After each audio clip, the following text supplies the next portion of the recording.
بسم اللہ الرحمن الرحیم۔ السلام علیکم ورحمۃ اللہ وبرکاتہ۔ پیارے بچوں، امید ہے کہ آپ سب خیریت سے ہوں گے۔ باب سوم سبق نمبر 6 غزوہ خندق ہمارا جاری تھا۔ ہم نے یہ جانا ہے کہ غزوہ خندق کیوں پیش آیا، اس کے اہم اسباب کیا تھے، اور جب مسلمانوں کو کفار کے ارادوں کا علم ہوا تو مسلمانوں نے کیا جنگی حکمت عملی اپنائی، خندق کی کھدائی کے دوران کیا کیا واقعات پیش آئے اور اس کا کیا طریقہ کار تھا۔ آج ہم نے مطالعہ کرنا ہے واقعات سے کہ غزوہ خندق کے دوران کیا کیا واقعات رونما ہوئے۔ ابو سفیان جب 10,000 مسلح افراد کے ساتھ مدینہ پہنچا، مسلح کہتے ہیں جن کے پاس ہتھیار ہوتے ہیں، تو اپنے سامنے خندق دیکھ کر پریشان ہو گیا۔ کفار کے لیے یہ ایک بالکل نئی جنگی حکمت عملی تھی۔ لشکر کفار نے مدینہ کے سامنے اپنے خیمے لگا دیے۔ یہودیوں کے قبیلہ بنو قریظہ اور مسلمانوں میں باہمی امن کا معاہدہ تھا، یعنی آپس میں ان کا امن کا وعدہ تھا، لیکن قریش مکہ نے انہیں اپنے ساتھ ملا لیا۔ یوں بنی قریظہ نے امن کا معاہدہ توڑ کر کفار کا ساتھ دیا۔ ادھر رسول اکرم صلی اللہ علیہ وسلم اور مسلمان اپنے مورچوں میں جم کر بیٹھے رہے۔ دشمن نے چاروں طرف سے انہیں گھیرا ہوا تھا، لیکن کوئی باقاعدہ لڑائی نہ ہوئی تھی۔ ایک جگہ سے خندق تنگ تھی، کفار مکہ کے چند گھڑ سواروں نے وہاں سے خندق پار کر لی۔ مسلمانوں کی طرف سے حضرت علی رضی اللہ تعالیٰ عنہ نے ان کا خاتمہ کر دیا۔ کفار مکہ نے 1 ماہ تک مدینہ کا محاصرہ کیے رکھا۔ اس دوران بہت سے منافقین کا نفاق ظاہر ہو گیا۔ انہوں نے اپنے گھروں کی حفاظت کے بہانے نبی اکرم صلی اللہ علیہ وسلم سے واپسی کی اجازت لینا شروع کر دی۔ ایک رات قبیلہ بنو غطفان کا ایک رئیس نعیم بن مسعود رضی اللہ تعالیٰ عنہ حضور اکرم صلی اللہ علیہ وآلہ وسلم کی خدمت میں حاضر ہو کر مسلمان ہو گیا۔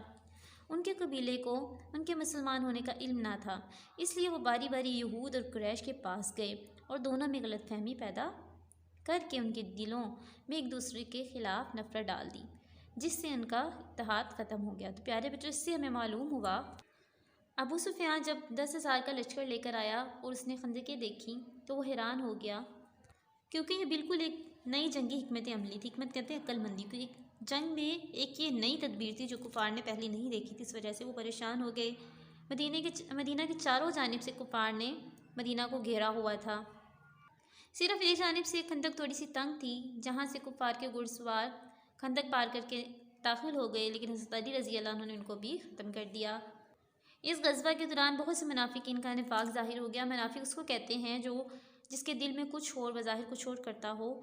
وہ منافقین وہ لوگ تھے جو اپنے آپ کو مسلمان ظاہر کرتے تھے، لیکن ان کے دل میں ایمان موجود نہیں تھا، لہٰذا وہ اس غزوہ میں بھی ہیلے بہانے بنانے لگے اور آپ صلی اللہ علیہ وسلم سے اجازت لے کر بہانوں کے ذریعے واپس لوٹ گئے۔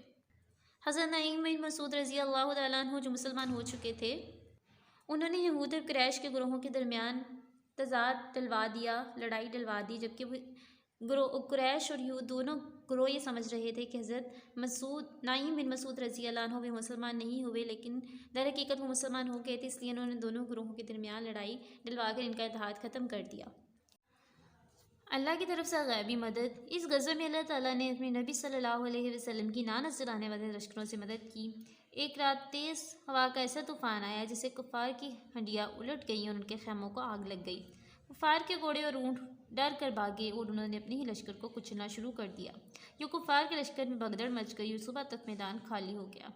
اللہ تعالیٰ نے قرآن مجید کی سورۃ الاحزاب میں اس بات کو اس طرح بیان فرمایا ہے۔ ترجمہ: اے ایمان والو، اپنے اوپر اللہ تعالیٰ کا احسان یاد کرو جب تم پر بہت سے لشکر چڑھ آئے تھے، پھر ہم نے ان پر ایک آندھی بھیجی اور ایسی فوج بھیجی جو تم کو دکھائی نہ دیتی تھی، اور اللہ تعالیٰ تمہارے مال کو دیکھ رہا تھا۔ پیارے بچوں، اس سے ہمیں پتہ چلتا ہے کہ جس طرح سے اللہ تعالیٰ نے غزوہ بدر اور غزوہ احد میں مسلمانوں کی مدد فرمائی، اس طرح غزوہ خندق کے موقع پر بھی اللہ تعالیٰ نے مسلمانوں کی خصوصاً مدد فرمائی۔ ایسی تیز ہوا چلی جو طوفانی تھی، جس کی وجہ سے کفار کی ہنڈیاں الٹ گئی جس میں انہوں نے کھانا رکھا ہوا تھا، اور ان کے جانور خوف زدہ ہو گئے اور ادھر ادھر بھاگنے لگے اور اپنے لشکر کو کچلنے لگے۔ اس طرح کافی خوف زدہ ہو کر میدان چھوڑ کر بھاگ گئے۔ نتائج: غزوہ خندق میں مسلمانوں کو فتح ہوئی۔ مسلمانوں کی طرف سے 7 افراد شہید ہوئے، جبکہ کفار کے 4 لوگ مارے گئے۔